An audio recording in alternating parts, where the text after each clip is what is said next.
Good afternoon, Facebook Live, and welcome to our third Gen I Live panel. Today we're going to be talking about mental health awareness and suicide prevention in Indian country. And this is a major issue for us at the Center for Native American Youth, and as many of you know, this is a very complex and important issue for people to discuss in Indian country. So today we have Trevor from the American Foundation for Suicide Prevention, and we have Natasha from, it is Natasha, right? Yes. Okay. Wow. Bad timing. Anyways, from the National Congress of American Indians. So if you guys would introduce yourselves, tell us a little bit about your work and who you work for, that would be wonderful. Well, I'll lead Natasha to start off. Ladies first. Oh, sure. Hi, my name is Natasha Anderson. I'm a Hangtawan Nakota and Ponca, a member of the Ancient Sioux tribe. I am the Native Youth Strategy Coordinator for National Congress of American Indians, and I'm really happy to be here to discuss this important topic. I'm Trevor Summerfield, Director of Federal Relations with the American Foundation for Suicide Prevention, the nation's leading nonprofit dedicated to preventing suicide, through research, advocacy, and education. Our bold goal is to reduce suicide 20% by 2025. And I work with Congress, the administration, the different federal agencies, our advocates in chapters in all 50 states across the country to help achieve that goal. All right. Thank you both for being here and for agreeing to take a little bit of your time out of your day to talk about this important issue. Natasha, if we can start with you. We both work in Indian country, and the data for Native youth is not very good when it comes to suicide and mental health issues. Mm-hmm. We see that 1 in every 5 Native youth attempts suicide, and it is the second leading cause of death for Native youth. Why do you think this rate is so high, and what do you think contributes to that? It's a really good question, and it's a really tough one to answer. It's no secret that conditions on some reservations are very dire, but it's just paying attention to the issue. I think there are so many factors happening in our world today, and what I hear a lot from our Youth Commission officers and from other Native youth I'm talking to is that identity and culture is really important to them, and feeling that disconnect and other things can contribute to that. It's not feeling that hope and not having that voice heard or that outlet or support for that to be there.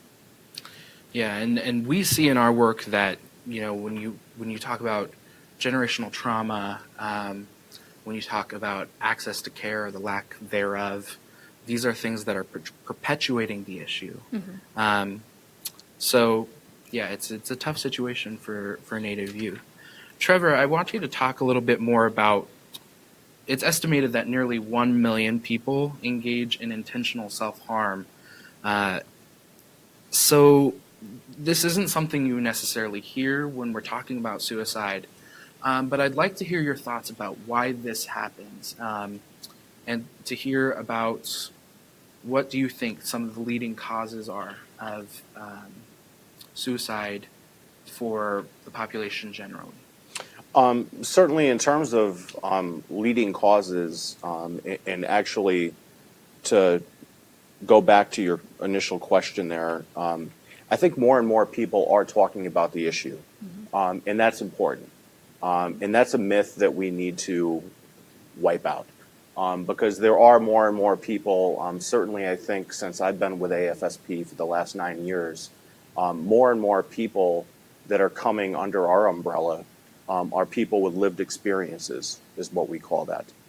Somebody that might have made an attempt, somebody that might be living with depression, somebody that might be living with bipolar disorder. More and more people are willing to talk about it. And certainly when you talk about Native American youth, they're coming out of the woodwork and they're actually willing to share their experiences.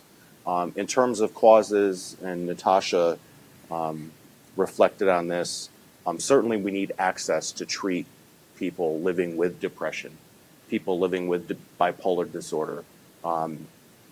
Firearm safety is a big issue. So those are all contributing factors. And suicide, again, being such a complex issue, we have to look at all these different factors. Absolutely. A question to both of you. I think we're all working in communities who are seeing this problem. So what are some of the ways that communities and youth have been tackling suicide? Oh, well, first, this is an issue that I think NCAI has done a really good job in the sense of, recognizing that the solutions are community driven. Tribes know how to take care. They just need that support to do so. And one of my favorite projects to lift up is the Cheyenne River Youth Project, which was started in response to a rash of suicides in 2 years. And stuff like midnight basketball, a place to go after school to do your homework. They even do a passion for fashion, prom dresses for the girls, and just some place to go and really have that support. And Coeur d'Alene is also another tribe that's done a good job, but there's many others out there that are doing that. And that's what I think NCAI is looking for, is to really lift up and talk about those good things, because with the youth that are coming out and talking about it and starting these peer-to-peer groups, one of my youth commission officers said, it's not novel, but, culture is prevention. Getting back to who we are, understanding who we are, and that identity is, really, that's what drives it.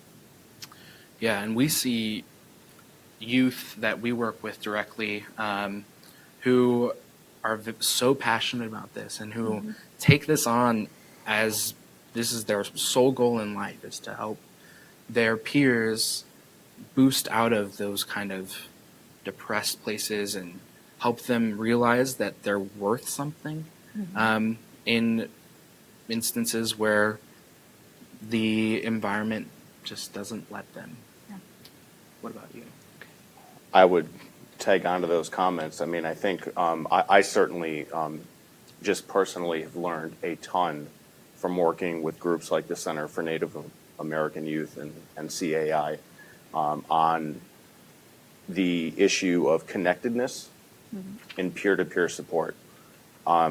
There's only so many meetings you can go to when you hear the youth in Indian country talk up and speak out about their willingness to actually connect with their peers and how important it is to talk about mental health issues and talk about suicide prevention. Absolutely. Natasha, you bring up a good point about the importance of culture and culture as prevention. I think as Native people, we know that that's true. But how do we turn these programs like Cheyenne River Youth Project into a model that other communities can use? Sharing the information, really sharing the information, but also making sure to look at it and see how your community, what's right for your community. Because in so many of the messages that we partner in on together, it's, really the community knows best. That's, I think really just kind of going back and talking with them in that sense. Absolutely. One thing I will say to our audience is that if you have any questions following our panel, we would ask you to submit any questions in the comments below, and we can ask them to our panelists after we're done with these questions. Next question is kind of like a pretty sensitive but also relevant topic. There's been a controversial series on Netflix, 13 Reasons Why, that is controversial because it shows in pretty vivid detail someone committing suicide. And it shows, but it also shows what has led her to that. Is this a good thing, or does it do more harm to progress when it comes to suicide prevention?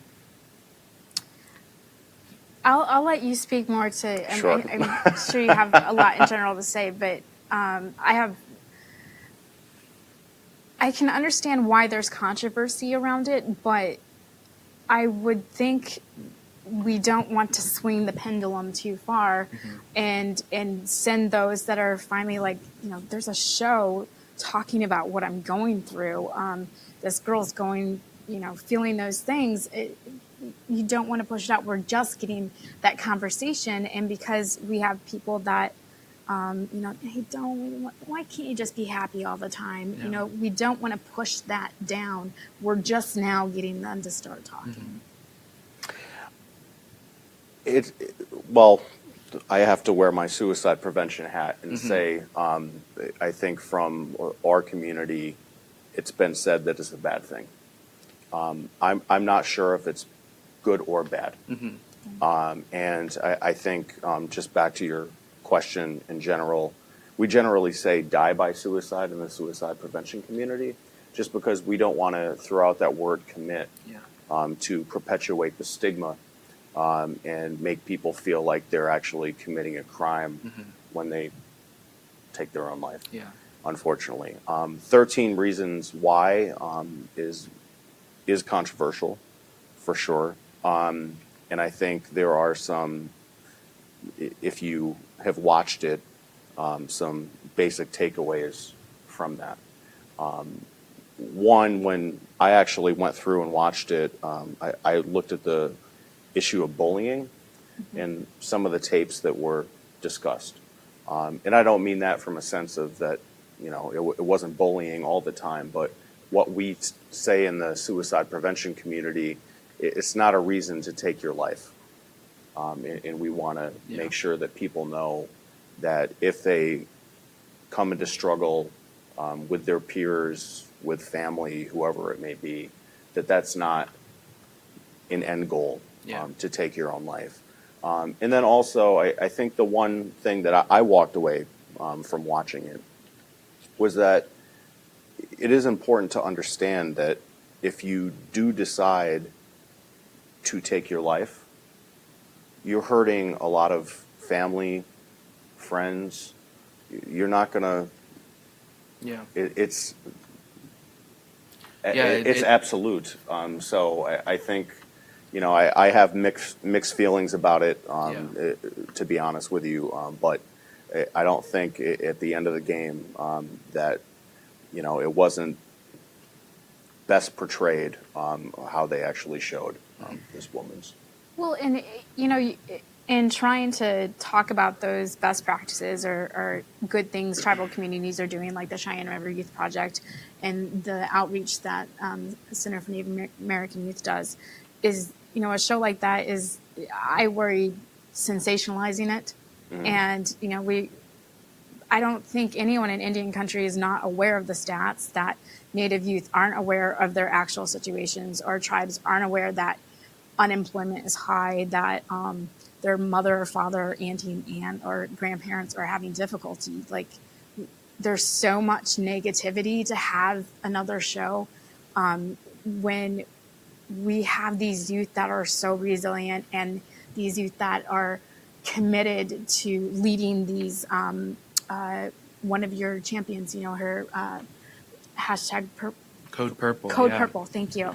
Shout out to Faith, that, really trying to get that peer-to-peer engagement, and that, hey, I'm here for you to talk about. And while I think, props for talking about what leads up to it and what someone's going through, it's still, we're not getting to what are the good things, what can we do to strengthen ourselves, who can you go to talk to.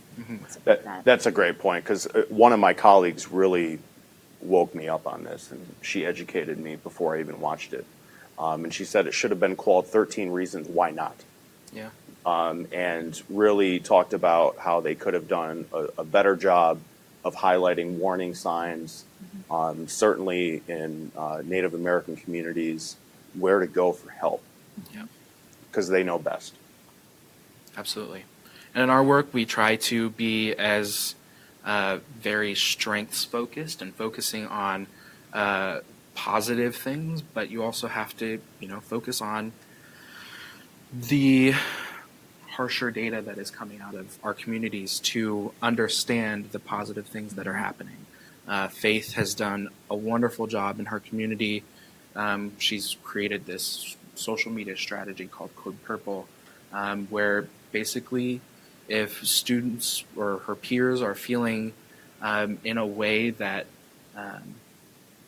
if they're in that low spot, they can post on Facebook about how they're feeling Code Purple, and that is a way for her peers to reach out to each other, and they can connect with each other about how they're feeling.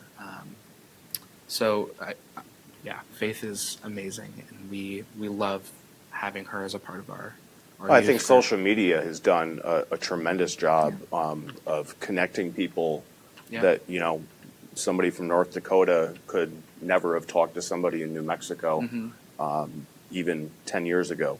And now they're able to actually exchange Yeah. feelings, ideas, ways to get help. And I think that's a fantastic. Yeah, absolutely. That's fantastic And we thing. found, social media, obviously, it's a two-way street. It can be very beneficial, but it can also be harmful to situations, especially when it comes to bullying, domestic abuse, things like that. I like to focus on the positive. Yes, let's focus on the positive. It can connect you back to your, if you're here in DC, it can connect you back to your tribe. Exactly. And all the resources online and stuff like that Yeah. that enable young people to get a better sense of who they are, learning their language, Exactly. learning their ways, communicating back home. Of course. I want to switch to more of a policy discussion, if we can. Sure. I think it's important to talk about what's happening on Capitol Hill in our current administration when it comes to suicide prevention efforts, mental health care. So you work a lot in policy world.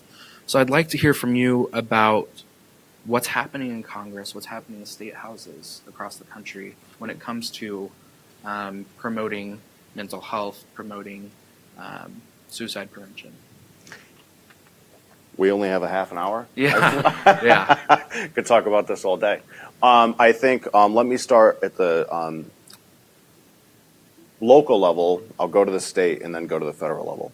I think at the local level, we're doing more work around education efforts. So telling people that, you don't need to just pass a law to advocate. Talk to your local school boards. Talk to people in the cities that are dealing with the Native American population. Talk to people on reservations and how they can actually help promote suicide prevention. At the state level, we're doing a lot of work in terms of school suicide prevention. So trying to really mandate training for school personnel. I think that's very, very important because they're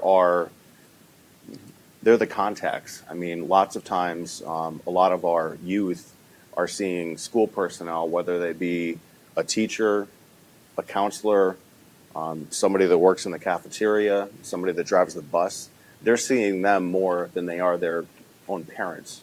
So we have to educate them in terms of, again, warning signs, what they can do, more importantly, if they do identify them, where to point them for help. That's one of the big issues at the state level. Certainly getting states together and putting plans in place for suicide prevention and mental health. So getting the leaders in those states at the state level in terms of government and the bureaucrats to actually put a plan in place to address these issues. Training of medical personnel at the state level. Letting them know, a lot of general practitioners, if you go into the office, and I've had a couple of experiences myself going into an ER or when I broke my leg, talking to a doctor and having them actually know what they need to ask in terms of mental health, not just treating the physical element that you're dealing with at the time. At the federal level, we need more resources. We know the Indian Health Services need more funding. for reservations and folks across the country to seek mental health. Certainly, integrated care, I think, is a very important issue, so that people aren't stigmatized when they actually go to seek mental health treatment or treatment for substance use disorders. And we need funding for that. At the end of the day, we prioritize our issues based on the resources that we put into them. And that's huge. And we have to do that. You got to put your got to put your resources into it. Exactly. If you're serious about it, you need to do that. So I think that's a very big issue. I mean, at the federal level too, we do have programs like the Garrett Lee Smith Memorial Act that do provide suicide prevention grants, but that necessarily isn't enough. Yeah. We need to provide and make sure that people, if they need treatment and seek treatment, that it's out there. Absolutely. Anything you want to add? Well, in a policy level, that's exactly what NCAI and our founding partners of the First Kids First Initiative have done. And along with the National Indian Child Welfare Association, the National Indian Education Association, and National Indian Health Board, we formally partnered together to further strengthen systems and support for Native youth in their communities. And I know Center for Native American Youth is a really important partner in that. And it's just, working on those systems of support, the education, the health, and all that, because that is key to just having a strong foundation and more resiliency in our youth as they continue to grow. Awesome. So a final question before we get to audience questions. I'd love for both of you to talk about what resources are available within your own organizations for our participants, for our youth to take advantage of. Any hotlines, tip lines, anything like that. And we will be pushing out a document that includes a ton of resources for people to go through related to suicide prevention, mental health awareness, everything that you can think of that relates to that. So I'll start. So first and foremost, the National Suicide Prevention Lifeline, if you are in crisis, please give them a call. If you go to afsp.org, we have an entire list of resources that we provide, including tips in terms of warning signs that you can look at, programs and materials like More Than Sad that teach educators, again, what to recognize in terms of somebody that might be in trouble. I would just encourage you to visit that site and see what you can find. And if you need any help, again, we'll offer that resource. Absolutely. I definitely would look to our strong partnership with the Center for Native American Youth as a resource. I think, again, the work we're doing with First Kids First is important, but just also the message that, you have the blood of your ancestors running through you. Our ancestors have survived so much, and that's the same blood as in you, and that makes you resilient and strong. And look at all we have survived, and just reach out. I think that's the most important thing in continuing.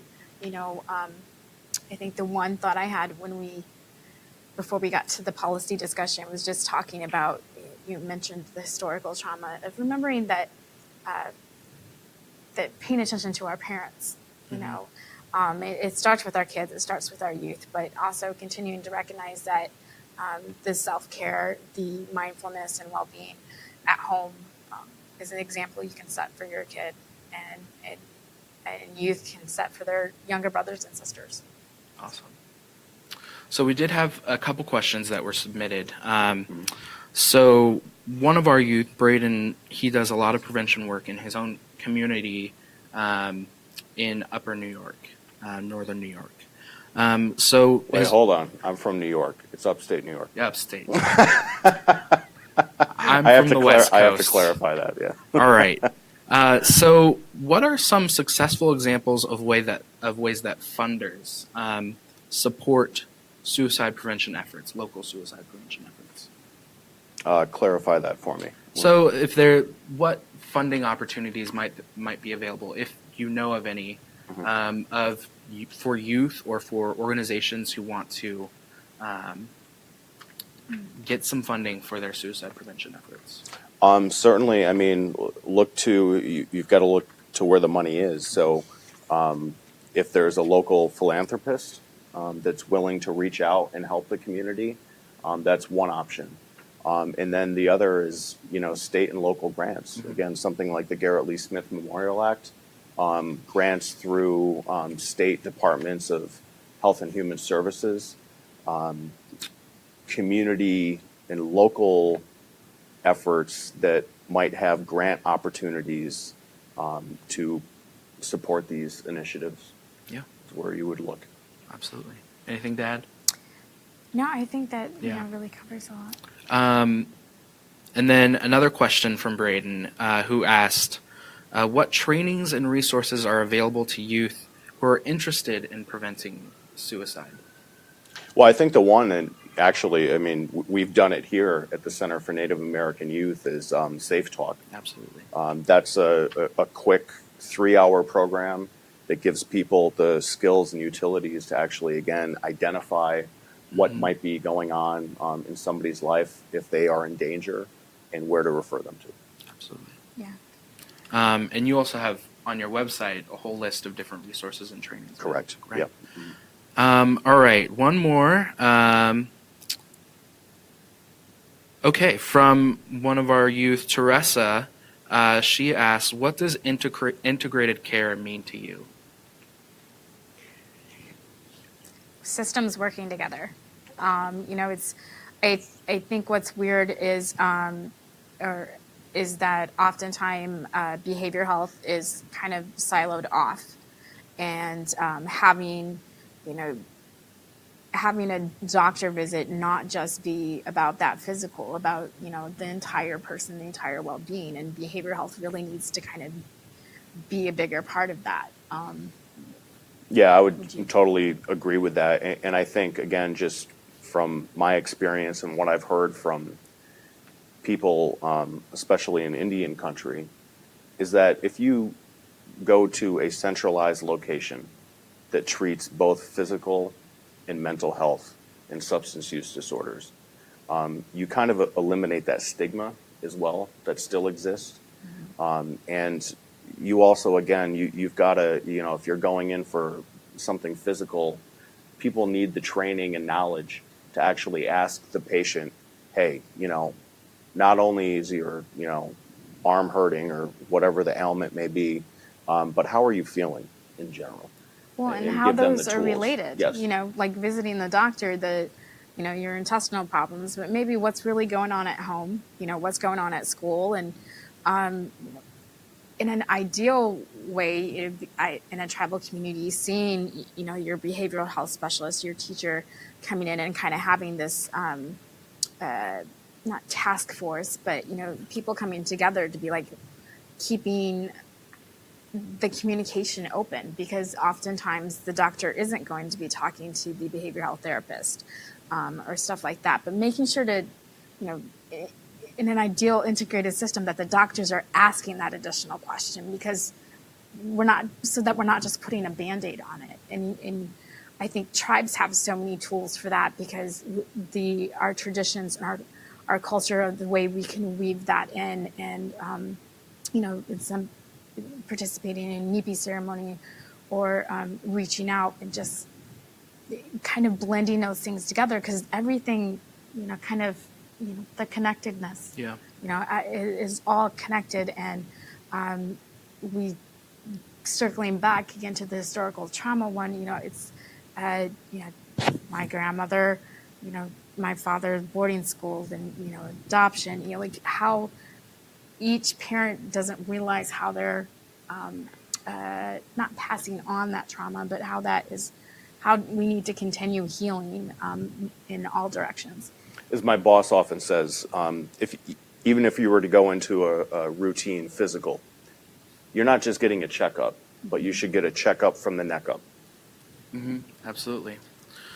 So given our time, I want to wrap this up. I want to thank you both for coming and for participating in this very lively discussion. I will say to our audience that there is Native American Calling is going to be doing a radio show on this exact same topic at 1 p.m. And yeah, thank you guys so much for joining us, for asking questions. And if you have any other questions that we can answer afterward, please submit them in the comments and we'll be addressing those. Thank you. It was a pleasure being here. Thank you, thank Teddy you and guys. Natasha. Well, yeah. Thank you. Absolutely.